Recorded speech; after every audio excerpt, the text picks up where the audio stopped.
مفلسی حصے لطافت کو مٹا دیتی ہے، بشر کو بشر کی اوقات بھلا دیتی ہے۔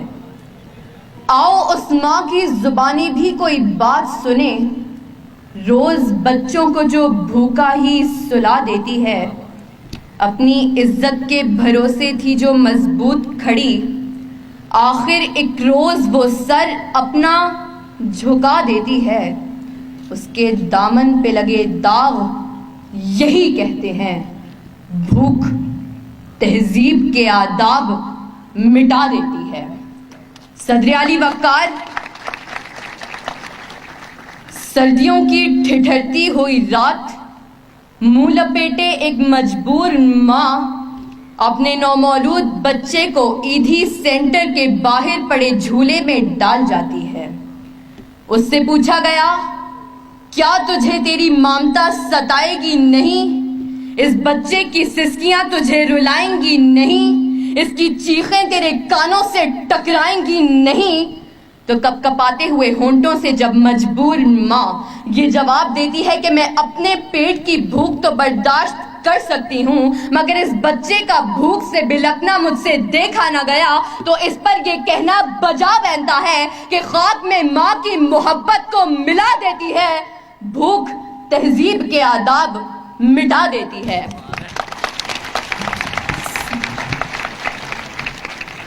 صدر علی وقار آج اس معزز اور باوقار ایوان میں قائد ایوان نے جو قرارداد پیش کی کہ ہم معاشی نہیں اخلاقی بدحالی کا شکار ہیں، میں اس کی بھرپور مخالفت کرتی ہوں، کیونکہ جس اخلاقی بدحالی کا رونا وہ رو کر گئے، وہ اخلاقیات تو خود معاشیات کی محتاج ہیں۔ قریب ہے کہ مفلسی تمہیں کفر تک لے جائے، اخلاقیات معاشیات کی محتاج ہیں۔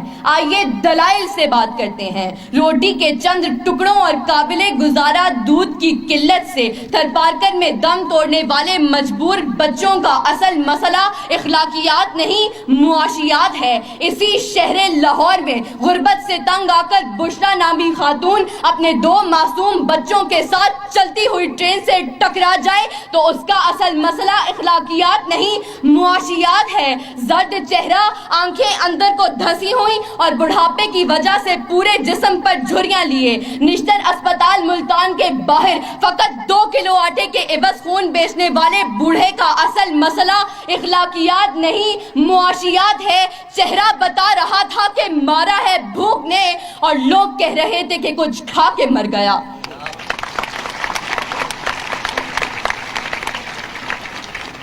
صدر علی وقار تنگ دستی، بھوک اور ابتر معاشی حالات اعلیٰ اخلاقیات کی ضد ہیں۔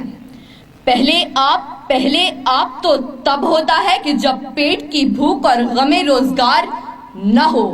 2 جمع 2 4 روٹیوں کی بجائے 2 جمع 2 4 تو تب ہوتے ہیں کہ جب پیٹ کی بھوک اور غم روزگار نہ ہو۔ بیٹی کا 4 دیواری میں رہنا، خاندان کی عزت پر کٹ مرنا، یہ سب تو تب ہوتا ہے کہ جب پیٹ کی بھوک اور غم روزگار نہ ہو۔ چاند روٹی کی بجائے چاند میں چرخہ کاٹتی بڑھیا تو تب دکھائی دیتی ہے کہ جب پیٹ کی بھوک اور غم روزگار نہ ہو۔ فاقوں نے تصویر بنا دی آنکھوں میں، گول جو بھی چیز ہو روٹی لگتی ہے۔ اور تو اور عبادت اور ریاضت بھی تب ہوتی ہے کہ جب پیٹ کی بھوک اور غم روزگار نہ ہو۔ کون عاشق خدا کی ذات کا ہے؟ سارا چکر معاشیات کا ہے۔ صدر علی وقار، آئیے زمینی حقائق کا جائزہ لیجئے۔ آج کشمیر میں مسلمانوں کو اپنے گھروں میں بند ہوئے 115 دن گزر گئے۔ ہم نے اخلاقیات کا مظاہرہ کرتے ہوئے اقوام متحدہ میں قراردادیں پیش کی تو اسلامی ممالک نے پاکستان کی حمایت کے بجائے ہندوستان کی حمایت کی۔ تو کیا اس کی اصل وجہ یہ ہے کہ ہم اخلاقی پستی کا شکار ہیں؟ نہیں صدر علی وقار، ہرگز نہیں، بلکہ اصل وجہ تو یہ ہے کہ ہم معاشی طور پر کمزور ہیں۔ اس کمزوری کا علاج بھارت کی عالمی معیشت ہے۔ ہمیں یہ بات تسلیم کرنی ہوگی کہ ہم اخلاقی نہیں بلکہ معاشی بدحالی کا شکار ہیں، کیونکہ یہ اخلاقیات تو خود معاشیات کی محتاج ہیں۔